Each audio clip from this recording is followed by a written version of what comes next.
Good afternoon, everyone. Once again, the topic for today's session is everything CPD credits by Law Society across Ontario, Alberta, British Columbia, and New Brunswick. If you look on your portal, you would be able to select 1 hour professionalism CPD, and the topic again is everything practice management. You could take a screenshot of this, or I can also enter the topic for today's session here on the chat. Awesome. Thank you for each one of you joining today's session. I will be walking you through a few slides. We'll be presenting some details on everything practice management today. I'm sure a few of you would have attended this session before. Nevertheless, it's nice to always get more idea on how to maintain the professional obligations for practice management and as per Law Society rules and guidelines. So I'll be covering the topics that you see in front of your screen. Would contain everything that you require for your practice, from the aspect of client intake to maintaining the files to accounting and your business management. We'll also talk a bit about maintaining time and professional management along with some personal management. I see many people are joining in. So I repeat, the topic for today's webinar is everything practice management, accredited for 1 hour CPD credit. And the session is being recorded, will be uploaded on our YouTube platform as early as Monday. If you're having any trouble hearing me, I suggest you log into phone audio. The audio coordinates can be entered here on the chat box for you. If you have any specific questions, I request you to enter it on the chat window, and I would be taking the questions by end of the session. Once I'm done with the webinar, I'll open the floor for all questions. And if you have entered any questions on the chat, I will answer that as well. Thank you. All right, so as mentioned about everything practice management, which means it includes everything right from intaking a client to servicing and communicating with them to recording all data and information for the financial purposes and ensuring your business and professional conduct is maintained. We are going to be looking into it one by one, ensuring what you are having to do for each of these aspects. Starting with client intake, we all know that is typically where a practice management begins, because if your practice needs to run, you need a client, and client intake is one of the primary area of concerns where the details need to be captured accurately about the client of yours, followed by doing a conflict check to maintain confidential data and ensuring you have the right practice to collect retainer or any payment from the client by issuing a retainer letter, and ensuring if it is a retainer that it gets deposited into the right bank account, which is the trust bank account. And in cases where a client becomes a ghost client, which means when a prospective client approaches you for a case but does not retain you after a couple of sessions, you will need to ensure that the client has been recorded as a ghost client for your future client conflict checking purpose, and also issue the client with a non-engagement letter. It is as important as how you issue an engagement letter to a client who retained you for services.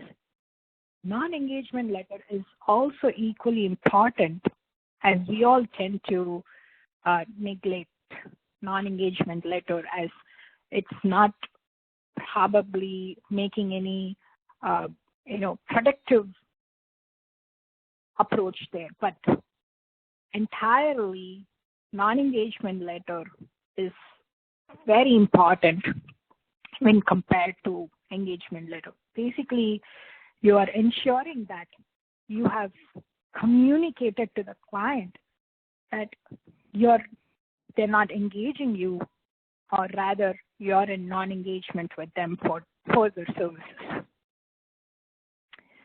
So a client intake is not only about contacting the client, communicating with the client, but it is also ensuring that the data entry is very accurate. So there are various ways to make this accurate data entry or keeping up with the database. Some people maintain a very simple spreadsheet of their clients' details. Some people use the phone contacts or the application that they're using or the software that they're using. But ultimately, Law Society as well as experienced legal professionals recommend using a software to ensure that the database is accurate from the day one you start the practice.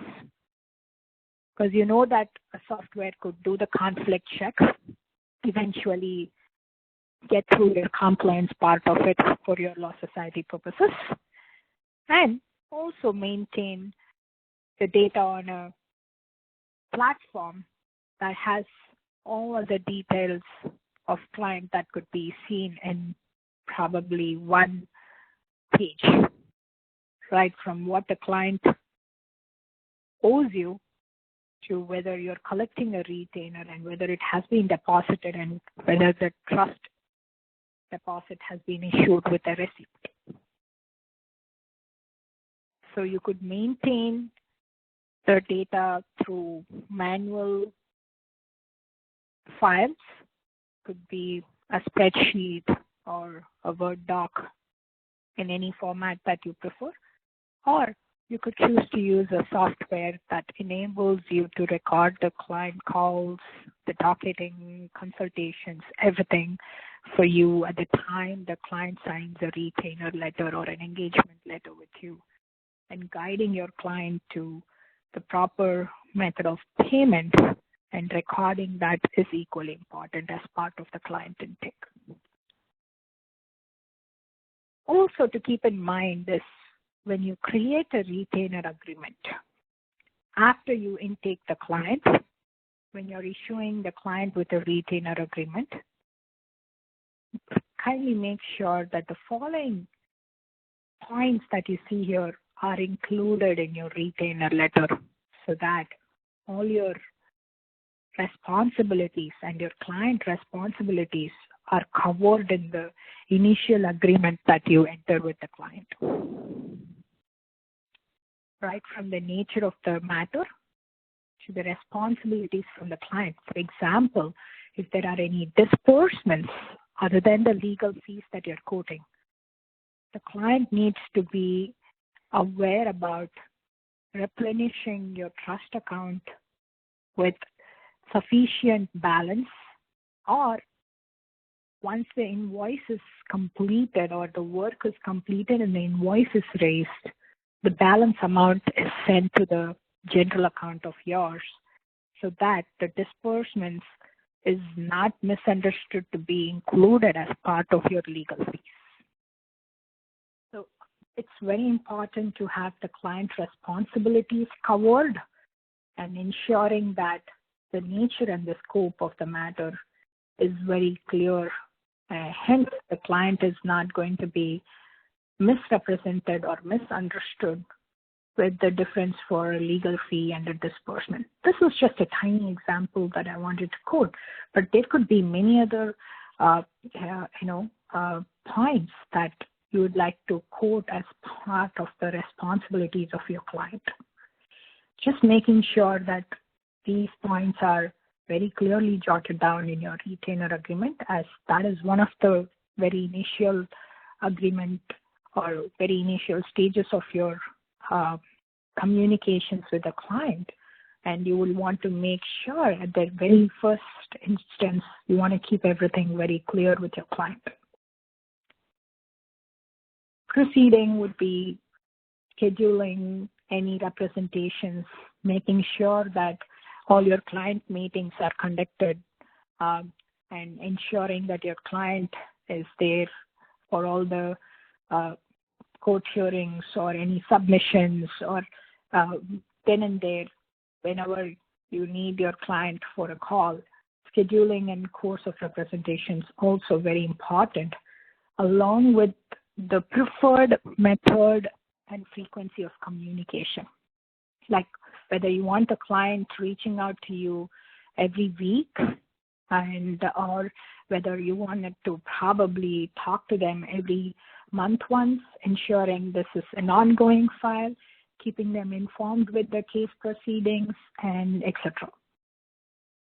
It's also equally important to understand the retainer arrangement, whether the client is going to make payments in installments or in one go, and the preferred method of payments. Everything is to be discussed so that it's very clear and the client has sufficient information, so as you have sufficient idea about what the client prefers and what you would like to offer the client as well. And lastly, ensuring that the client is aware that all the details of the client is maintained in your database, and the associated risks with certain methods of communication, especially with emails or with the social media. Let's say that client is reaching out to you on a chat on your website. There could be several ways, channels of communication are prone to certain risks, and these are communicated to the client, ensuring that you get all these points included in retainer to get consent from them, so that there are no issues in the future saying that their information was exposed on a specific platform or it was shared through email, etc.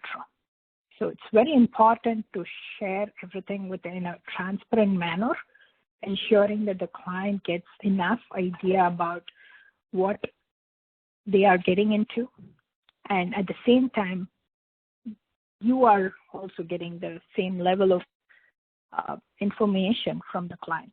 So the exchange of information and clear cut of responsibilities from both ends with the nature, method, preference of communication, etc., is very, very important to be established at the beginning stages of communication. That being said, as part of the client intake, we all know that client intake can be done during using various methods, as I said. Could be through email, could be if a client walks into your office and fills out a physical form, or could be through one of the softwares that you're probably currently using. And there are various portals that can be used to communicate with the client, send them the intake forms, and then collect the information. This is highly recommended because the accuracy of data could be very high, and hence the mistakes that can take place or the time that is consumed is relatively less. Hence, client intake, service, and communication at the beginning stages are very, very important to establish for the relationship with the client.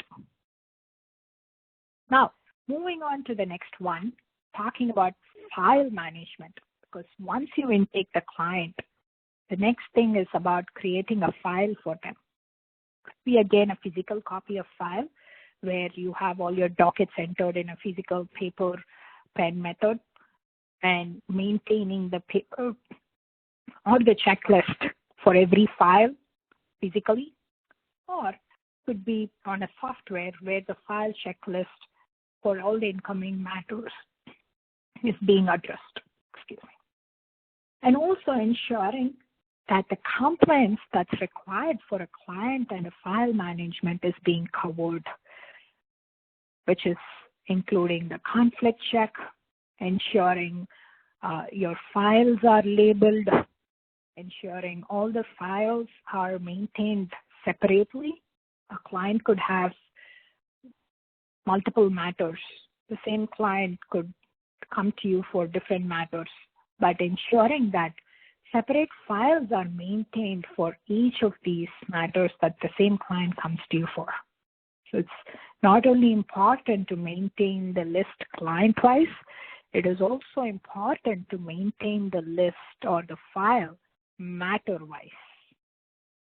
And also ensuring there is an order in which all these files are electronically saved and secured if you're using a platform. And ensuring that the data are also captured for a backup in your Google Drive, OneDrive, if you're using any drive, ensuring that there's always a backup maintained in the specific drives, followed by any interactions that you record with your client needs to be entered under docketing or under any other records that you maintain for a client. A lot of them prefer using more like Scratchpad or, particular system where whenever you have interactions with the client, you're able to enter the information under the specific dockets or the matter, ensuring that the details of today's conversation has been recorded with the specific date and time. And so proper organization and cross-indexing of a matter to ensure that there is no miscommunication or misrepresentation of the files is very important. As part of file management, indexing or numbering the files, or in fact matters, is highly recommended so that there could be two clients with same names. In fact, there could be two clients with same first name and last name. It's very common. But the identification for each client with a numeric and cross-indexing number could never go wrong. Each client, each file gets a number, and the alphanumeric number or the number, depending upon the software or the program you use. Each of them have a specified format of numbering system, and it's very important to ensure that the files are organized through this numbering system to maintain the high level of transparency and also to ensure that all the details are captured into the right files and it's not mixed between the files. Moving on to the next slide, I have financial management. As we all know, once we have completed the client intake and created a file for a client, it's time to collect money. It's time to work. It's time to make money rather. So when you enter into a retainer agreement with a client, some legal professionals work on retainer basis and some don't. Some just finish the work and get the money into their general account. Hence, the steps are quite different, but I'll walk you through both. It's very important that you follow what you've entered into an agreement with the client, first of all, ensuring that the fee is scheduled either for a flat rate system or for an hourly rate system, either billable time or flat rate. Arriving at that method of billing is very important, again, at the initial stages. And recording the time spent, if it's billable time, through docketing, or for a flat rate with the details for the docket, with the prompt transmission and delivery of invoices to the client, is necessary in order to prove the work that is completed or that is taken place. And that serves as a substantial document for operating the money in the trust and moving the same into your general. So the key points here to note down is ensuring that you communicate to the client the method of billing or the style of billing, whether you're going to be doing an hourly rate or a billable time, and ensuring, or hourly rate or billable time and flat rate respectively, and ensuring that it is captured with the respective time, specified time, with the necessary details on the invoice is very important for a prompt transmission and delivery of invoices to the client so that the payments can be moved from trust to general by operating your trust account. And the systematic tracking of overpayments on accounts is also equally important, because there could be some times when a client could overpay you by even a couple of dollars makes a big difference. Because getting the money into trust, in fact, overpayment is going to be a problem if you have invoiced for a different amount and you need to be making sure that the invoiced amount and the transferred amount from the trust to general is going to be matching. So that way you are not at the problem, even though the overpayment into your trust account is not good. Overpayment into trust account is fine if you have not transferred that payment in excess from your trust to general. So remember, whenever you are making a transfer from trust to general, it needs to be very accurate and it needs to match with the amount of your invoice, and ensuring that there is no overpayment of money from trust account to general account.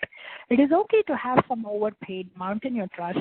If you're not utilizing it, you can always refund it to your client. In fact, refunding from trust, if the money has been received into trust, is highly recommended. We always say follow your bank. If you have received money into trust and you have billed your client and you're moving this money from trust to general, and there's still some excess remaining in your trust, you could simply refund the same amount from your trust. There is no necessity to move the excess or overpaid amount from your trust to general and refund them from general. I've seen many people doing this, but that's a lot of work. It's not recommended.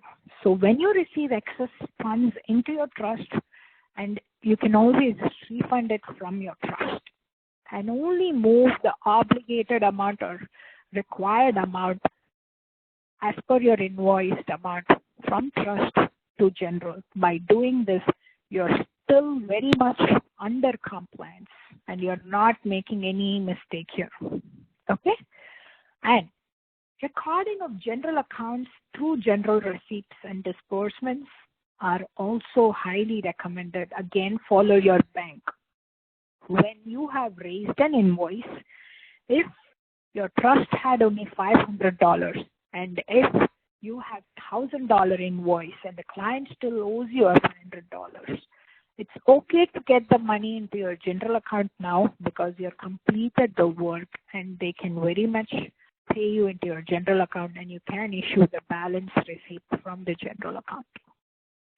Likewise for disbursements, follow the bank. If you have paid from trust, please record that under trust. And if you have paid from your general or credit card or your own pocket, ensure to record it the same way. So maintaining your trust and general with the respective payments and credits or receipts are very important. And if this has to happen, maintenance of your bank statements and books with adequate information. For example, if you have written down a check, make sure to copy that check and keep a check on your file for this client. If you're using a program to print a check, it allows you to automatically make a duplicate copy and keep that on your file so that when you're making reconciliations, you can refer to the canceled checks or issued checks and deposit slips to ensure what has happened, cross-verify whether the transaction actually took place in the bank or not. And lastly, preparation of financial statements are very important when it comes to maintaining your ledgers and your journals. It is as important as it is to keep your income, expense, profit and loss healthy, ensuring that your firm has been following the budgeted expenditures and ensuring all the income has been reported and all the taxes has been collected and remitted to the government respectively. We highly recommend you to follow a method of payment for financial statements and ensuring that it has been recorded and you can keep a track of how many checks were issued, whether the payments were made through credit card or through cash or through general account. And it is equally important to also record your method of payments for income, whether the clients paid you using credit card or into trust, into general. All these are necessary to maintain so that when you're doing a reconciliation on a monthly basis, it could come handy. So ensure that financial management is to be maintained through keeping track of all the information on your bank statements and also keeping a track by maintaining the duplicate records or slips or other receipts that you would be issuing or the bank gives it to you.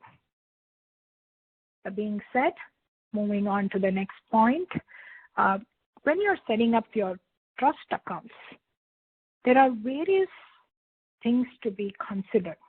When you receive money or when you disperse money, it is very important that we make a note of how does it occur and how does it take place. Whether the money that you receive into trust is directly dispersed from trust or whether you're dispersing it into general and then transferring it to general and then dispersing it from general account.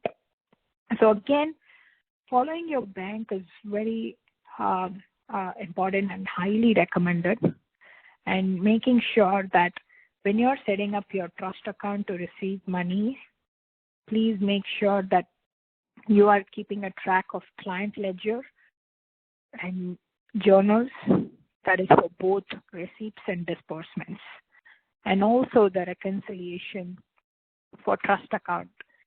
needs to be maintained, needs to be completed on a monthly basis. This is also a law society requirement.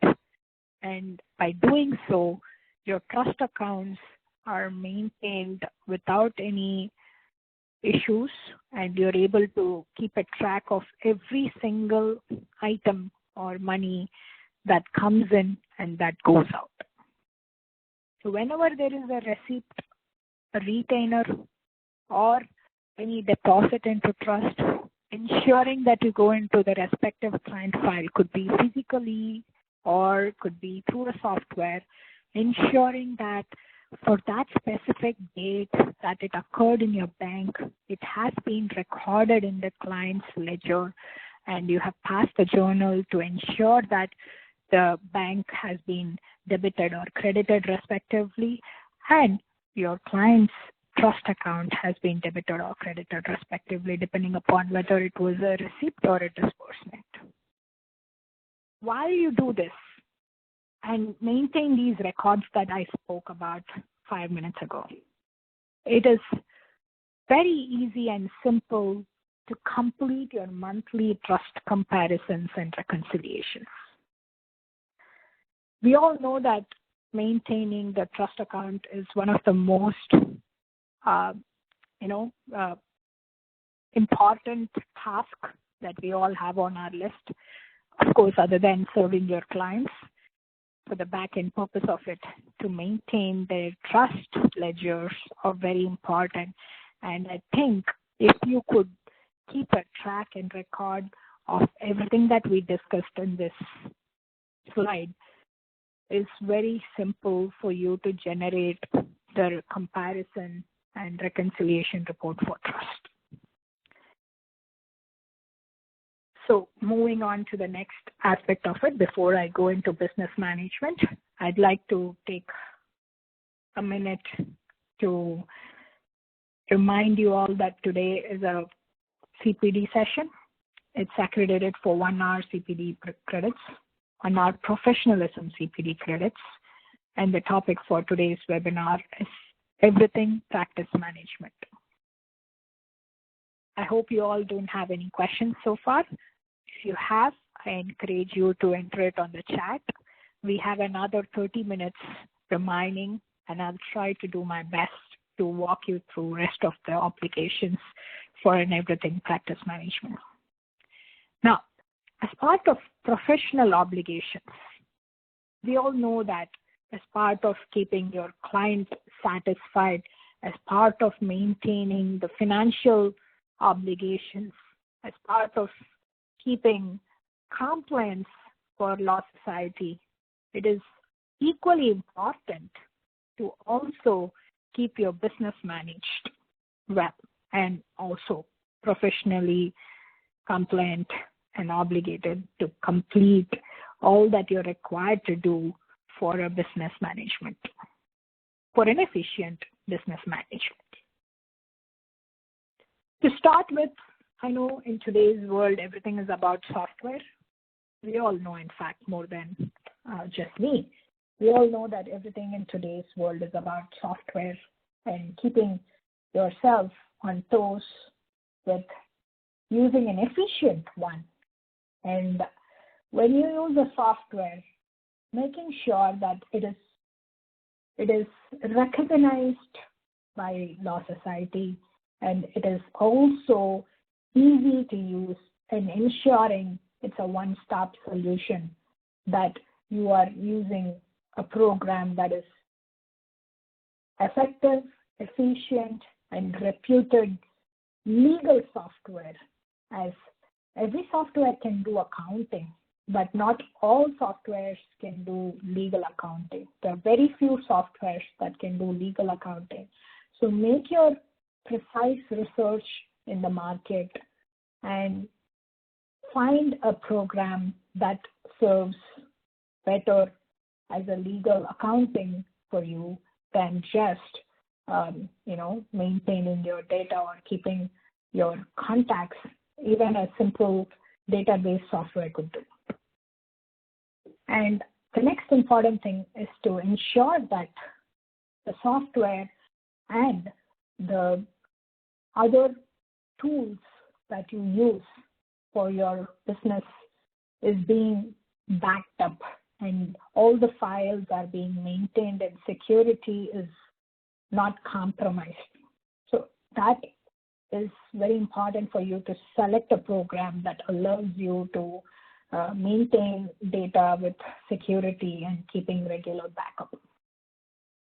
And today's world, we all know we work from mobile, we work from iPad, we work from anywhere, literally, right? So using robust security of mobile devices is also important, as otherwise you could leave your phone open with your client information and that could become a big issue for you.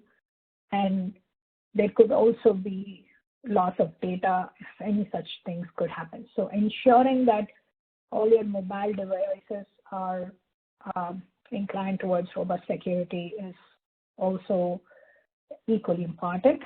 With in today's world, all of us working from home with remote access and VPN keys everywhere, ensuring that you are having all access to emails and voice messages, but remotely, and also ensuring that they are being backed up with the security, and also having sure that you are not going to be that easily hacked. So since these are all very sensitive information, I think if your mobile and your let's say your work laptop and your iPad, everything is connected, a very great network system is highly recommended that makes sure that your security is taken care of and that there could not be any loss of data from whatever program or software or devices that you're using. So for a business management, it is highly important to maintain data security and keep a track of all your information with a backup provider too. As part of professional obligation, professional management is also important. As we all know today, you're here for a CPD webinar, and completion of required CPD hours is part of your professional management, and membership with the professional associations, making sure you renew them on time to time, and reviewing all new legislations and case laws, and reviewing your professional code conduct guidelines is also very important, and you should be aware of it. It's also highly recommended to complete the required CPD hours every year, and as you progress, you know that uLaw conducts about 15 to 18 CPDs a year, and I highly recommend you to register for our webinars, and you will be getting probably an update or a reminder from us for every CPD. So that would be helpful for you to complete your required CPD hours and also learn about this program and other important things that you can for your professional obligations. Moving on to the next slide, talks about time management. We all know with today's world where it's too fast, maintaining a track of list of items to do and managing all the active files and keeping time dockets for all non-billable hours is required here, because billable time is always recorded at first, and non-billable hours, or the hours that you put in to keep your business going, is not recorded anywhere.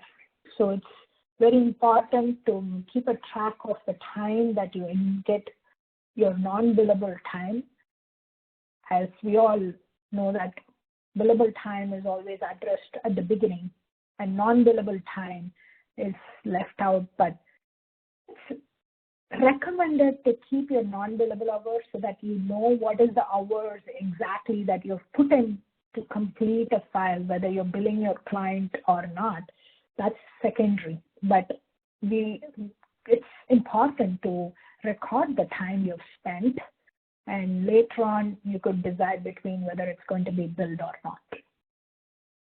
And to-do list, there are several softwares today, several programs today that allows you to make a list of items to do, specific to a matter, specific to your practice, specific to your business. There are various to-do lists that you could templatize, that you could create within the program, or you could also simply make a note in one of your Scratchpad or Ticklet system, or even calendar. That's one of the most preferred area where to-do list is covered, followed by managing all your active files, whether invoices are sent on time, whether the disbursements are collected and paid, whether your vendors are being maintained, all your accounts payable is being taken care of. Everything falls part of management of an active file. So kindly make sure that you categorize all of these that we've discussed and make your practice very efficient, that you're able to bucket all these into respective categories, and you know for sure that if it's an active file, you need to collect certain documents. If it's an ongoing file that has certain dockets, these are billable, these are non-billable. Making sure that it is being recorded and transferred, communicated to the client is also necessary at that stage to keep your files ongoing. So moving on to the next aspect of today's webinar, personal management. Satisfaction with whatever you're doing. Of course, when you're practicing and legal practice, enjoying your own area of practice, ensuring you have the growth and progress in both financial aspect and your satisfaction in terms of quality and efficiency is also equally important. And recording of your time in terms of whether you have worked these many hours, while you got to also take a vacation, and it's more like got to take a break when you got to take a break, and you have a dedicated time for work, dedicated time for vacation. So you get into a practice, and people know that if you're away 15 days of a year, you are away. So making that time and priority for your personal management is also highly recommended for the growth and progress that you will automatically see in your practice. That also helps you to ensure you're able to strike a work-life balance, and the stress is also addressed if there is any. We all know we work around the clock, and if you got to stop at 5 p.m., you got to stop at 5 p.m. because your ultimately your growth and progress and also your efficiency depends upon your mental well-being. So I highly recommend you to take a work-life balance, make it a point that you're able to take some time off for yourself, for your friends, for your family, and even that will help your practice growth much better. As part of personal management, I request you to maintain a healthy lifestyle, and you're able to achieve that. You're able to, as part of your vision, mission, and other goals that you've created for yourself at the beginning of this year. And coming to almost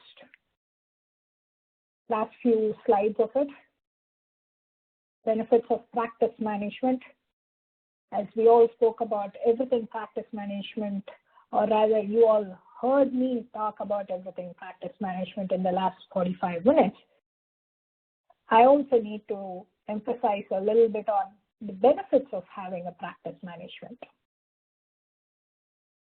So it's very easy to, like I said, use a simple Word document or, use a spreadsheet and enter the debits, credits, and then you can keep progressing with all your month-on-month data, right?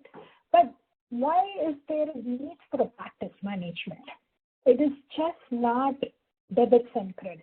It is just not maintaining the database of a client, of your client.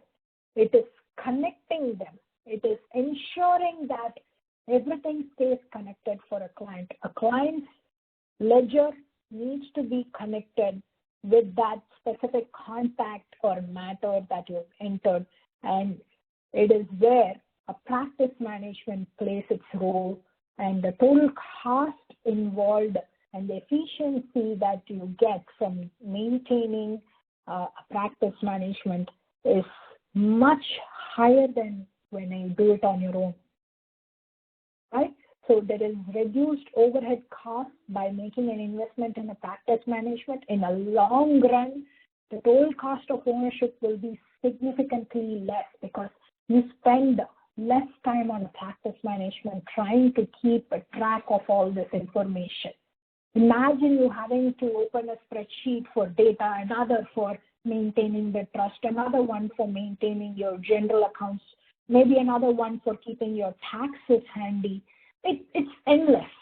Whereas when you use a practice management, everything is linked within the program. You create a contact and a file and have the money come into the trust, and the invoicing happens, and then the money goes out of trust. Everything is recorded in the matter level, which also goes into the accounting. Respective ledgers and journals are also, taking place at the same time. So the redundancy for adding the information is almost nil. So there is just one time you're having to do it, and then you're able to see that everywhere. And then that enhances your efficiency and ensuring that the Law Society compliance, where the system allows you to generate documents for your accounting, for your court forms that are compliant with Law Society, is very important. And practice management enables you to do that, followed by practice from anywhere. Imagine you having to take your system where all the spreadsheets are being entered. You cannot typically take it every time and do that.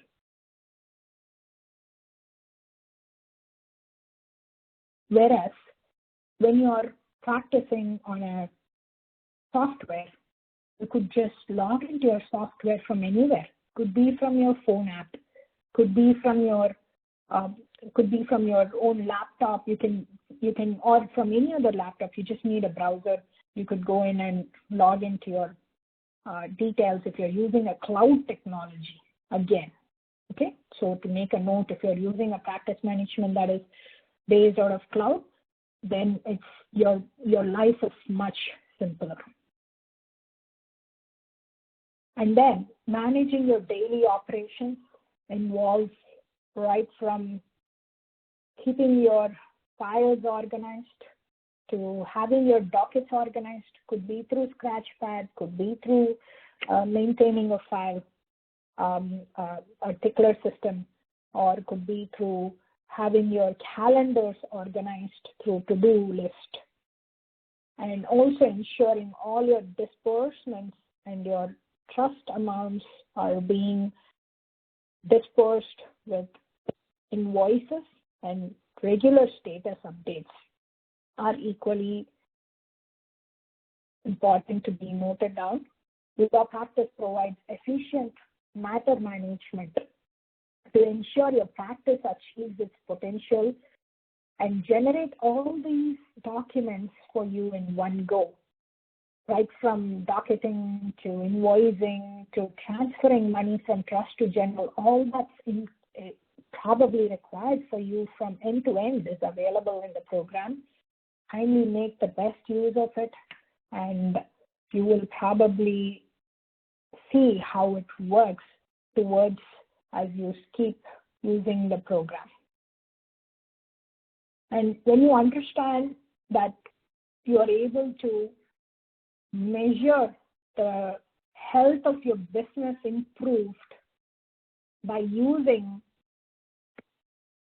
a practice management, you will understand that using specific tools like invoice balance reports or your taxation reports or your matter analytics or your quick view of data, it's very simple to keep a track of your business and the health of your clients matter, whether you've raised any invoices, whether the invoices are pending and any trust transfers are pending, and the aging balances.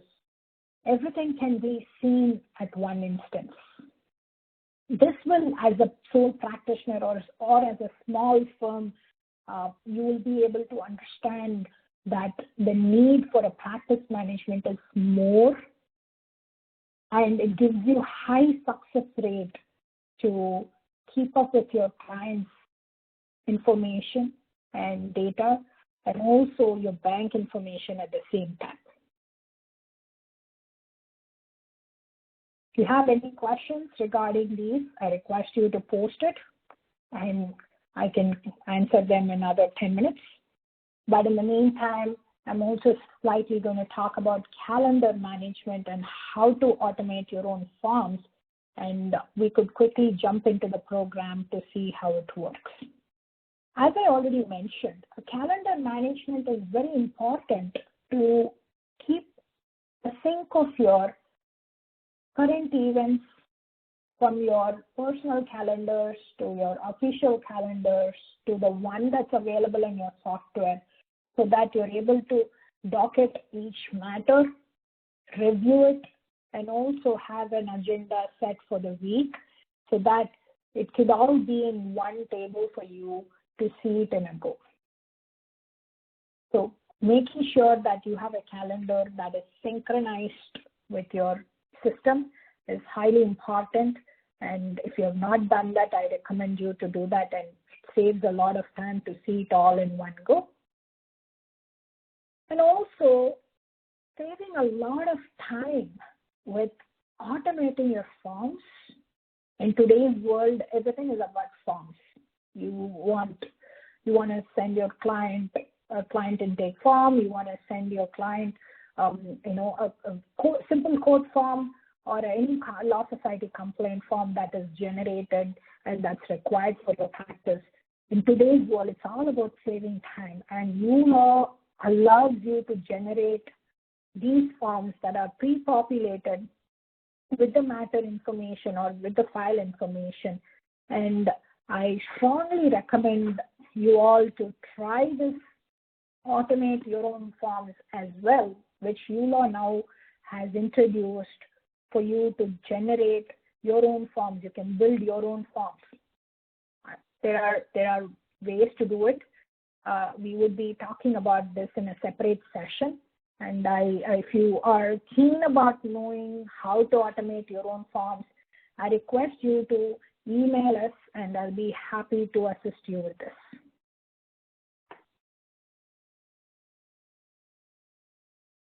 I will talk about how the managing finances happens very seamlessly under using a practice management. It's very important to maintain the ledgers and the receipts that we already discussed about.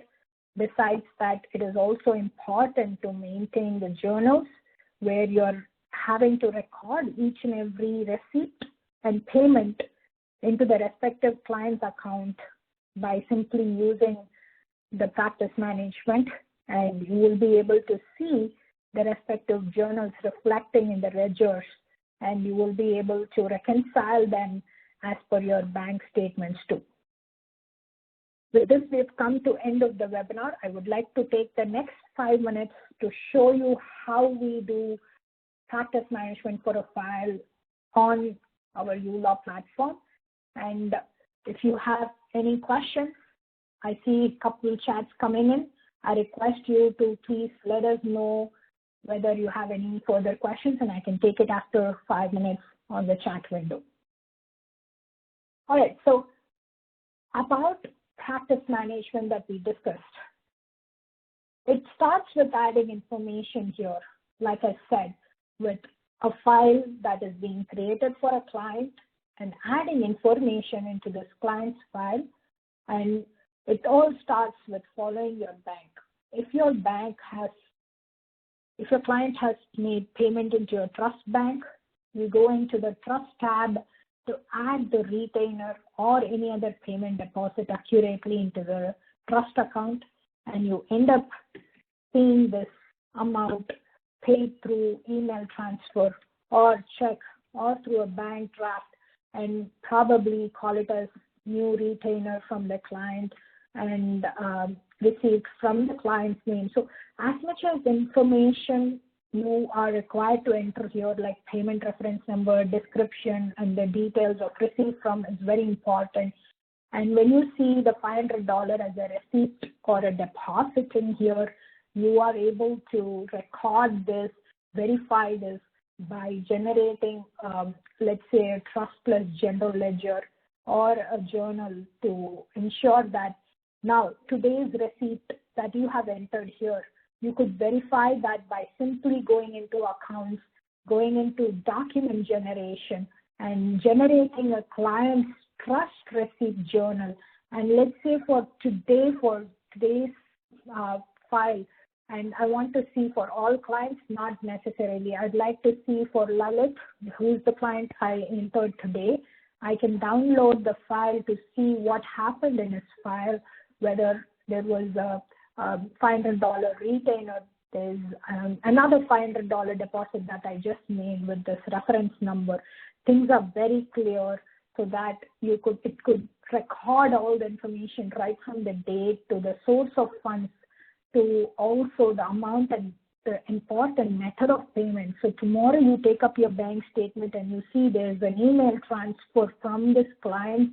There's no client information, but there's a transfer number. You could very well cross-verify that with what you've entered in the program. So that is the level of practice that's required for your, or level of management that's required for your practice. Let me put it that way, a level of financial management that is required for your practice. And that could not stop just there. And then you could go about doing your docketing, as I mentioned. It could be from the matter level, or it could be there from the calendar, but you could use the Sketchpad here to enter the dockets for various clients, and you could make sure that all these can be shown up there. For example, I would take the same Lalit's file. I would be probably on a call with him, and I could say the event title is probably phone conversation. I called him at 3 p.m. today, and I was on a call with him for almost 20 minutes. So, or 2 hours. Okay, let's say keep it 30 minutes. And then I want to bill him for exactly the same time, 30 minutes. So I could stop the timer when I start the call with him, and it will get stopped at the 30 minutes. And you can eventually go to a point where you could add it as a new event into Lalit's matter. Since I have last opened his matter, our program also shows his details here on the top. Just save it. Once you're done with the file or once you're done with the phone call, you go into his file to see that it is being added as a phone conversation for 30 minutes. So the technology is really growing fast. I would just say try and utilize and maximize the features that's available to enhance the efficiency of your program or enhance the efficiency of your practice using a program. And also, I'd like to end saying it doesn't stop there. You could go on with many other features. When I mentioned to you that if you're using a spreadsheet of manually doing things, you would have to enter it in the file separately. Then you would have to connect it with your spreadsheet. Whereas here, I entered it under the file for a matter that's saying Lalit paid me $500 as a retainer, but it is also reflecting on the trust ledger here, so that when I'm doing my accounting and reconciliation, I could see the $500 is sitting in here that came into my trust, and I could complete the file for a reconciliation without any trouble, as I've cross-verified the same with the bank. So keep in mind that recording the information in a timely manner and on a daily basis, on a very, very efficient manner is important to keep your business growth and keep your practice management professionally conduct with the guidelines, as well as keeping a track of your profit and loss and taxes that you need to remit to the government, everything under one specific program. And that way, I think you will be able to make the best choice of going with a program that provides you all of these and also helps you keep compliant with the Law Society to generate all the ledgers and journals that you need. We just download the Client's Trust Receipt Journal for the Law Society, and you already saw that, and it's very important to maintain all the other ledgers and journals and other documents that you see here. And we highly recommend you to use a practice management program to ensure your everyday practice is run smoothly and you're able to see the difference with the growth and success in your practice. With this, we come to end of the session. I request you all to enter all your questions here on the chat. I'd be happy to take your chat. And if you have any further questions, I'd be happy to share the details with you on the email as well. And you could reach out to us at support@uLawPractice.com.